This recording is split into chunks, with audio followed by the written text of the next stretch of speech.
আমাদের সেই আকাঙ্ক্ষা 18 বছরের আকাঙ্ক্ষাটা আজকে প্রতিফলিত হচ্ছে। আমরা অপেক্ষায় আছি সামনে একটা দিন মনে হইতে আছে কয়েক বছর।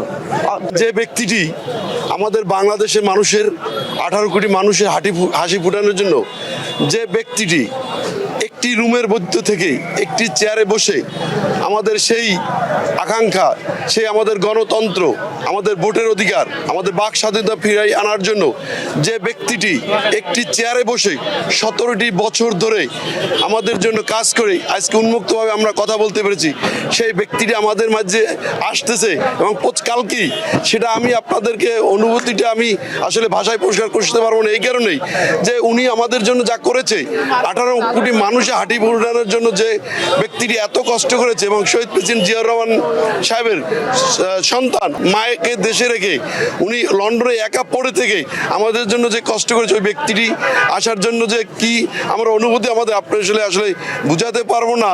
তবে একটি কথাই বলি যে আমার পৃথিবীতে জীবিত হওয়ার পর থেকে আজ পর্যন্ত আমি যদি কোনোদিন আনন্দ পেয়ে থাকি, সেই আনন্দটাই আমি আজকে পেতেছি যে এত আমাদের সেই আকাঙ্ক্ষা 18 বছরের আকাঙ্ক্ষাটা আজকে প্রতিফলিত হচ্ছে, যে এর আসলে আবেগ ধরে রাখতে পারছি না। এই দেশ নিয়ে মূলত তারেক রহমান সেই আমাদের স্বাধীনতার ঘোষক শহীদ প্রেসিডেন্ট জিয়াউর রহমানের সন্তান, রাষ্ট্রপ্রধানের সন্তান এবং 3 বারের প্রধানমন্ত্রী, সাবেক প্রধানমন্ত্রী দেশনেত্রী বেগম খালেদা জিয়ার সন্তান। এরকম বাংলাদেশে এখন তো ইতিহাসে এরকম একজন নেতার কোনো নেতারই এরকম কোনো ব্যাকগ্রাউন্ড নাই।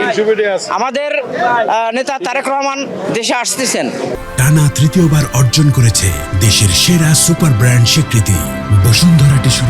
আমরা অপেক্ষায় আছি সামনে একটা দিন মনে হইতে আছে কয়েক বছর অধীর অপেক্ষায় আছি যে এখনই এসে পড়তো, তাহলে আমরা মনে আরো আনন্দ পাইতাম। তারেক রহমানের কাছে এটা এই যুগের সাথে তাল মিলাইয়া যে ইয়ং ব্যাচ যারা আছে তারা জনসংখ্যা অনেক বেশি, হ্যাঁ, সেই অনুপাতে এবং তার যে পরিকল্পনা বেকারত্ব দূর করার জন্য বিদেশে লোক পাঠাবার জন্য তার যে মানে চিন্তা চেতনা এবং তার যে অভিজ্ঞতা এবং বিভিন্ন পর্যায়ে কৃষি খাতে, শিক্ষা খাতে, তারপর কারিগরি শিক্ষা খাতে এবং বিদেশে যাতে যেই কাজ করতে পারে সেই পরিকল্পনা তার আছে এবং অনেক মৎস্যের অনেক উন্নয়নমূলক তার কাজ হাতে নিয়েছে যাতে আমাদের বেকারত্ব দূর হবে।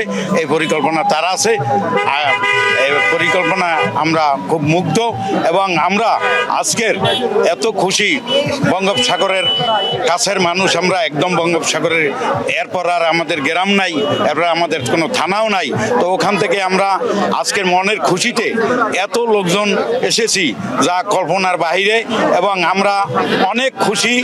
আল্লাহ তাআলা সামনে যেন তাকে হায়াত দারাজ করে এবং অনেক কাজ করার মানে ইয়াতে দিক এবং সেই কাজ করার অগ্রগতি থাকুক এবং এটাই আমরা কামনা করি।